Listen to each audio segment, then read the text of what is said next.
بسم اللہ الرحمن الرحیم۔ السلام علیکم۔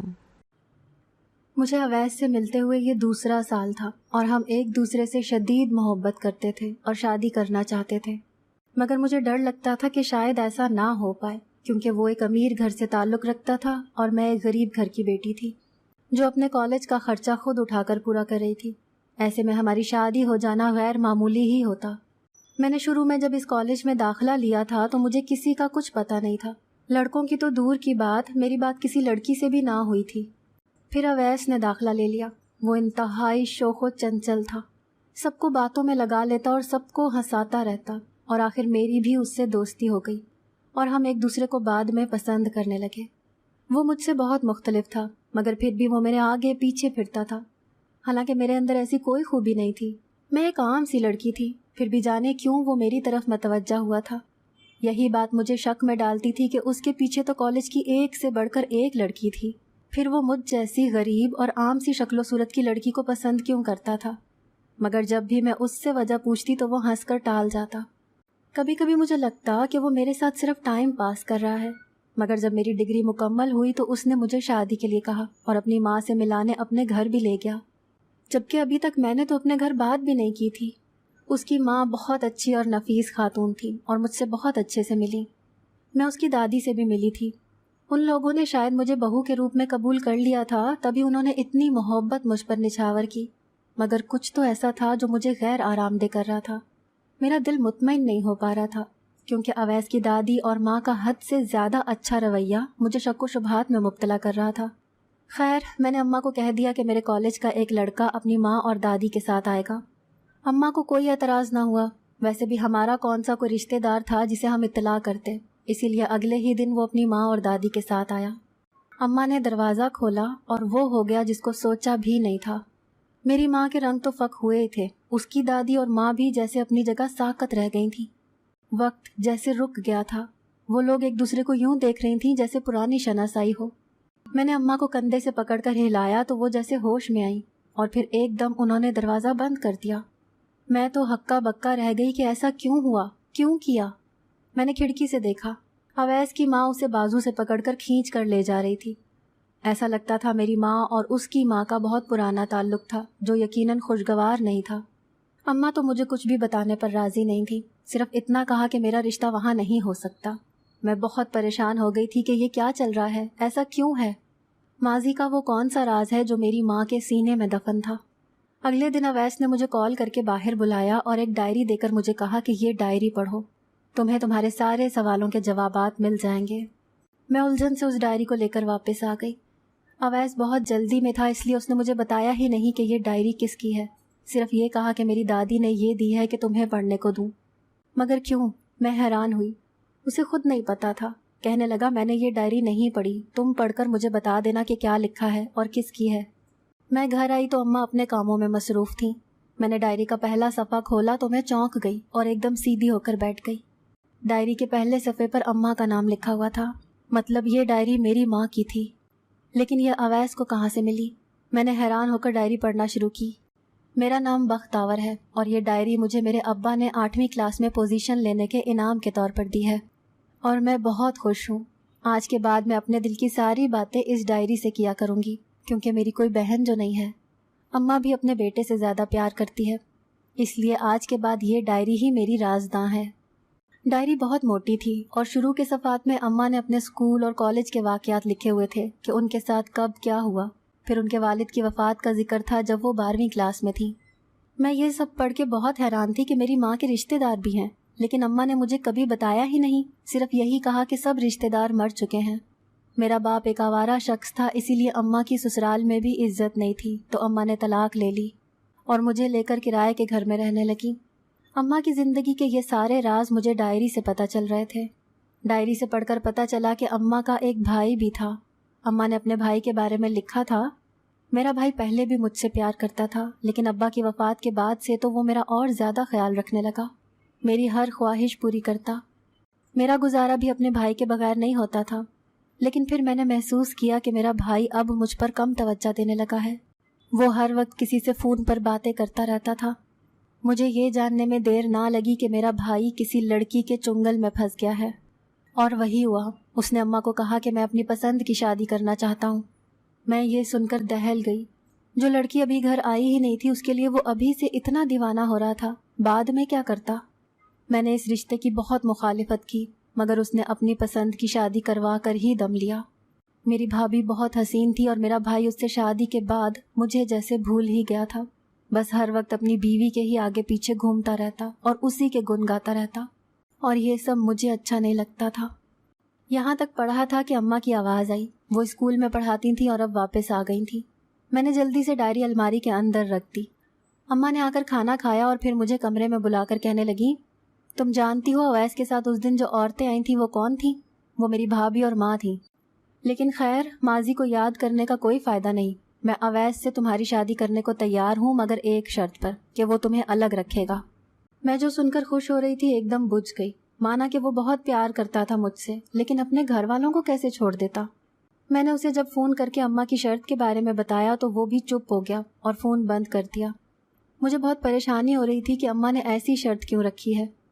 میں ڈائری پڑھ کر اماں کے مزید حالات جاننا چاہتی تھی، مگر مجھے وقت ہی نہیں مل رہا تھا۔ مجھے یہ جاننے کا بھی تجسس تھا کہ آخر اماں کی شادی ایک غریب اور آوارہ شخص کے ساتھ کیسے ہو گئی۔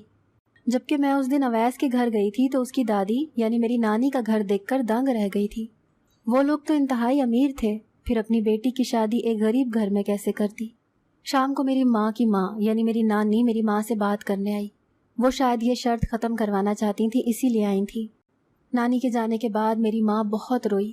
میں نے اپنی ماں کو کبھی روتے نہیں دیکھا تھا۔ وہ مجھے کہنے لگی، جس بھابھی نے مجھ سے میری ماں کو چھین لیا، میرے بھائی کو چھین لیا، اس کے حوالے میں اپنی بیٹی کیسے کر دوں؟ تم جاننا چاہتی تھی نا کہ میں اتنی پڑھی لکھی ہو کر کیوں خوار ہو رہی ہوں؟ تو وجہ وہی عورت ہے۔ اسی نے میری ماں اور بھائی کو بھڑکا کر ایک بدکردار اور آوارہ شخص کے ساتھ رخصت کر کے میری زندگی برباد کر دی۔ یہ باتیں سن کر میں ساکت رہ گئی تھی۔ اتنا ظلم میری ماں پر۔ میں نے فیصلہ کر لیا کہ مجھے اب اپنی ماں کا بدلہ لینا ہے۔ میں بیاہ کر اسی گھر میں جاؤں گی اور اپنی ساس سے اپنی ماں کے ساتھ کی گئی ایک ایک زیادتی کا حساب لوں گی۔ میں نے اویس کو کہا کہ اگر اس نے مجھ سے شادی نہ کی تو میں اپنی جان دے دوں گی۔ وہ بیچارہ مجبور ہو گیا اور جانے کیسے اپنی ماں کو راضی کیا کہ وہ مجھے الگ گھر میں رکھے گا۔ مگر مجھے اماں پر حیرت ہوئی جنہوں نے عین نکاح کے وقت یہ شرط ختم کر دی اور مجھے کہا کہ میں تو بس اویس کی محبت کو آزما رہی تھی۔ اماں نے یہ شرط شاید نانی کے کہنے پر ختم کی تھی۔ میری ساس میری ماں اور میرے ساتھ بہت میٹھی بن رہی تھی۔ مجھے اس کی منافقت دیکھ کر غصہ آ رہا تھا کہ میری ماں کی ساری زندگی برباد کر کے اب وہ کتنا پیار جتا رہی ہے۔ میری رخصتی ہونے لگی تو اماں نے مجھے کہا، جو میری بھابھی نے میرے ساتھ کیا وہ تم اپنی نند کے ساتھ ہرگز نہ کرنا۔ میری ماں کس قدر عظیم عورت تھی۔ میں نے اماں کو تسلی دی، مگر میں فیصلہ کر چکی تھی کہ اپنی نند کے ساتھ وہی کچھ کروں گی جو اس کی ماں میری ماں کے ساتھ کر چکی تھی۔ اویس کی بہن بہت اچھی تھی۔ میرے ماموں پتہ نہیں اس رشتے پر راضی تھے یا بیٹے کی وجہ سے مانے تھے، لیکن میرے ساتھ ان کا سلوک اچھا تھا۔ نانی تو مجھے بہت پیار کر رہی تھی۔ مجھے نانی نے بتایا کہ اگرچہ قسمت سے ہماری ملاقات ہوئی ہے، مگر وہ اپنی بیٹی کو بہت یاد کرتی تھی۔ کہنے لگی، میں نے تمہاری ماں کو سالوں پہلے ہی معاف کر دیا تھا، مگر وہ بہت انا پرست ہے، واپس نہیں آئی۔ مجھے نانی کی باتیں سمجھ آ گئیں کہ ضرور ممانی نے ہی میری نانی کو میری ماں کے خلاف کر رکھا تھا۔ میری ممانی یعنی ساس بھی اچھے سے پیش آ رہی تھی اور لگتا نہیں تھا کہ یہ کچھ برا کر سکتی ہیں، لیکن میں کیسے بھول جاتی کہ یہ لوگ میری ماں کے ساتھ یہ سب ماضی میں کیا کر چکے ہیں۔ میری ماں کے ساتھ جو ہوا میری ممانی ذمہ دار تھی۔ اس نے اپنی نند کے ساتھ اچھا نہیں کیا تھا اور اب میں بھی وہی کرنے والی تھی۔ میں نے اپنی معصوم سی نند کے ساتھ دوستی بڑھانی شروع کر دی۔ وہ اچھی لڑکی تھی، مجھے اپنی بڑی بہن سمجھنے لگی۔ میں نے اپنے محلے کے ایک لڑکے کو اس کے پیچھے لگا دیا اور اپنی نند کو اس کے چکر میں الجھا دیا۔ وہ لڑکا بہت خراب تھا، بالکل میرے باپ جیسا، کچھ کماتا نہیں تھا اور سارا دن یوں ہی پھرتا رہتا تھا۔ مگر یہ سب باتیں میری نند کو معلوم نہیں تھیں۔ وہ اس سے بات چیت کرنے لگی اور پسند کرنے لگی۔ میں اپنی نند اور اس لڑکے کی ملاقاتیں کروانے لگی۔ میں یہ چاہتی تھی کہ یہ اپنے گھر والوں سے اس لڑکے کے لیے بغاوت کرے۔ میں یہ چاہتی تھی کہ جیسے میری ماں کی بھابھی نے اماں کی شادی ایک خراب انسان کے ساتھ کر دی تھی، ویسے ہی میں بھی کروں۔ جب اس کی بیٹی کی شادی ایسی جگہ ہوگی پھر اسے اپنی غلطی کا احساس ہوگا۔ وہی ہوا جو میں چاہتی تھی۔ میری نند کا رشتہ آیا تو اس نے صاف منع کر دیا اور کہا کہ وہ کسی اور کو پسند کرتی ہے۔ جب اس سے لڑکے کے بارے میں پوچھا گیا تو اس نے بتا دیا۔ گھر میں ایک ہنگامہ برپا ہو گیا۔ میرا شوہر اویس تو بہت زیادہ غصے میں تھا۔ میں نے اپنی نند کو یہی سمجھایا کہ اپنی بات پر ڈٹی رہو ورنہ گھر سے بھاگ جانا۔ جب مجھے لگا کہ اس لڑکے کے لیے میرا شوہر اور سسرال والے کبھی نہیں مانیں گے تو میں نے اپنی نند کو مشورہ دیا کہ وہ گھر سے بھاگ جائے۔ جس دن اس نے بھاگنا تھا اس رات کو میں اپنی ماں کے گھر رہنے آ گئی تاکہ کل کو مجھ پر نام نہ آئے کہ نند کو بھگانے میں بھابھی کا ہاتھ تھا۔ میرا شوہر مجھے اماں کے گھر چھوڑ کر خود گھر چلا گیا۔ میں نے اپنی نند کو فون کر کے کہہ دیا کہ رات 1 بجے گھر سے باہر نکلنا اور اس لڑکے کے ساتھ بھاگ جانا۔ میری ماں مجھے خلاف معمول دیکھ کر حیران ہوئی۔ میں نے اماں کو نہیں بتایا تھا کہ میں کیا کرتی پھر رہی ہوں۔ میں جب ان کو کہتی کہ ماں میں آپ کا بدلہ لوں گی تو وہ مجھے ڈانٹ کر چپ کروا دیتی تھیں، اسی لیے ان کو کچھ نہیں بتایا۔ مجھے بس بے چینی سے انتظار تھا کہ جیسا میں نے سوچ رکھا ہے ویسا ہی ہو۔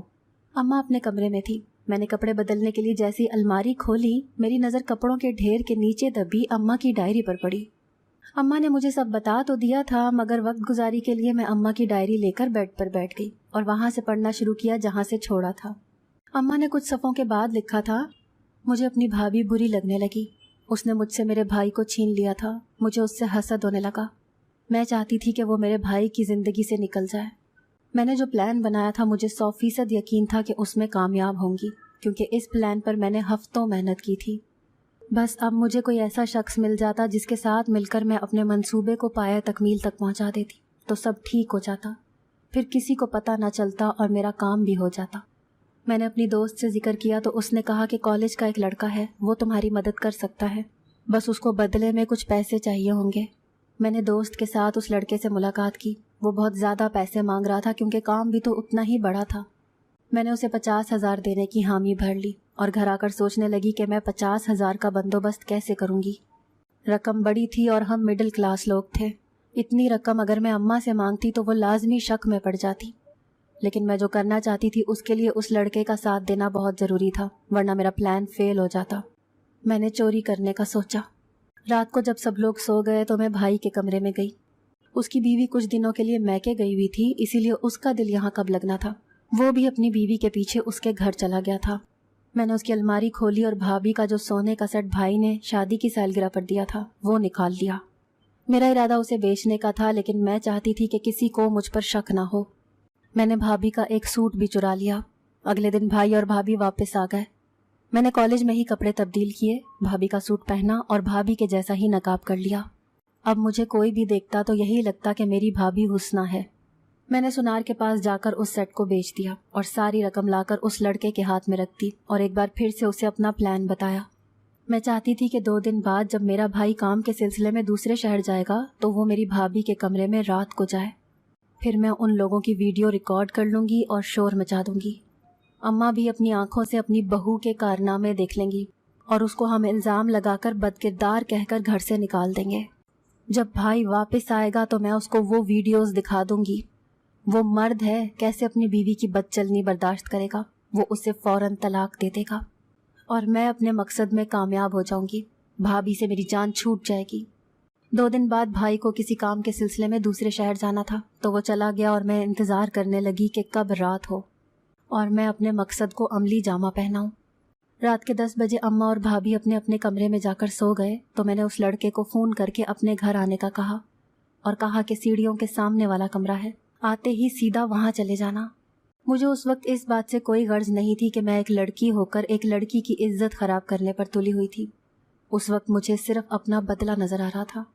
12 بجے میں نے گھر میں کسی کو کودتے دیکھا، کیونکہ میں تو جاگ ہی اس کے انتظار میں رہی تھی کہ کب میرے کالج کا وہ لڑکا میری بھابھی کے کمرے میں جائے اور میں ان دونوں کی ویڈیو بنا لوں۔